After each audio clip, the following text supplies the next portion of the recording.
per il ringraziamento a quei genitori che la settimana scorsa si sono dati da fare, sono qui presenti, li vedo, a fare in modo di travasare quello che c'era di didattico dalla vecchia Manesso a quella nuova. Questo ci ha permesso di aprire i tempi brevi, i tempi rapidi, quindi a me personalmente, da parte del sindaco e da parte dell'amministrazione, il più caro, vero e ringraziamento. Grazie a tutti voi.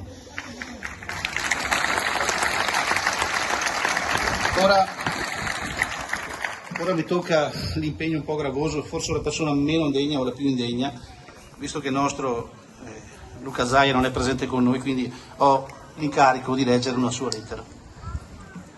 Pregiatissimo Sindaco Perfetti, ringraziandola per il gentile invito, mi rammarica a comunicare che, a causa di concomitanti impegni, non potrò presenziare all'inaugurazione della nuova scuola Don Guido Manesso.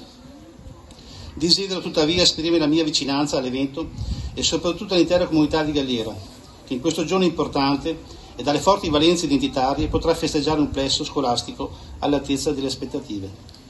Non posso esimermi pertanto dal formulare i miei complimenti all'intera amministrazione comunale per il raggiungimento di questo traguardo. L'impegno messo in campo e profuso con competenza dimostra inequivocabilmente la validità della progettualità, vera e propria bussola che orienta ciascun amministratore locale oculato. I lavori in definitiva sublimano più di 1000 parole e altrettanti discorsi, quella tipica voglia di fare che caratterizza sempre noi veneti quando c'è da gestire il bene e i fondi pubblici. Augurando la migliore riuscita dell'evento inaugurale, concludo porgendo i miei più cari saluti. Suo cortese tramite estendo a tutti i presenti e l'autorità convenuti. Luca Zaia, 27 maggio 2022.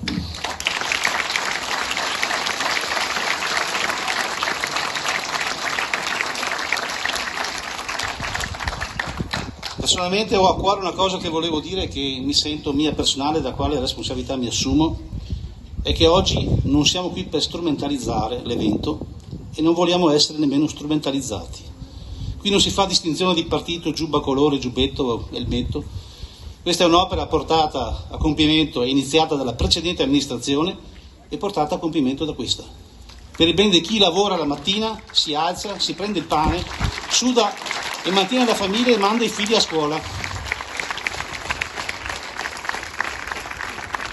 Quindi qui non si fa retorica, se qualcuno vuole farlo lì c'è un portone, ben accetto, può anche uscire. Quindi festeggiamo oggi questo impegno e vuol dire che noi come amministrazione comunale questo non è un giorno di arrivo, è un ordine di partenza. E quindi quando parte qualcosa si mette in moto questo meccanismo enorme. Pensate a quel ingranaggio che rappresenta la nostra Costituzione, il nostro simbolo, questo ingranaggio che è l'amministrazione comunale e l'altro ingranaggio che è la scuola. Se due ingranaggi sono troppo distanti il moto non avviene, però se sono troppo interferenti qualcosa si spacca, l'interferenza non funziona.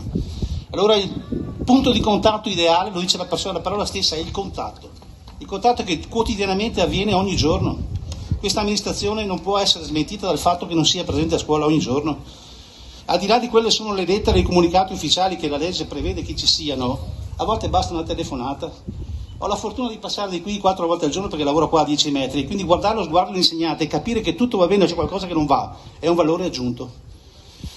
Quindi noi confermiamo oggi il nostro impegno, volevo dire grazie a tutti e quindi essere qui oggi per voi fa grande voi stessi, fa grande il vostro paese, viva la scuola e viva Galliera Veneta.